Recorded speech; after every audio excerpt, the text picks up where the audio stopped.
The New York Times is marking 50 years of its beloved Metropolitan Diary column with a writing challenge, and day 2 is all about helping everyday New Yorkers actually put their stories on the page.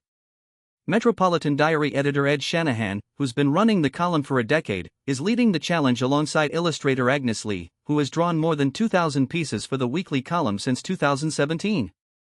The premise is simple: New York City is full of stories, and the diary wants yours.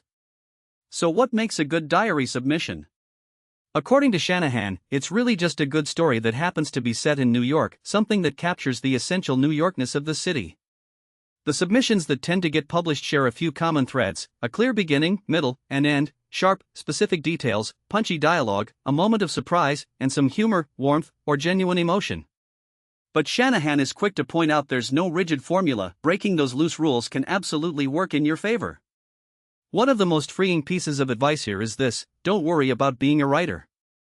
Think of yourself as a storyteller instead. Shanahan suggests imagining you're telling your story to the one person who would most appreciate it, using whatever natural, conversational language would actually hold their attention. He even suggests doing it out loud, maybe calling that person up and telling them the story before you ever write a word down.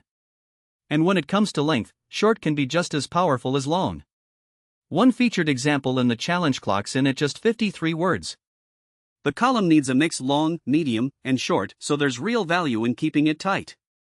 The hard cap is 300 words. Once you've written your entry, you can submit it directly through an official form on the Times website, and you might just hear from Shanahan himself about getting it published.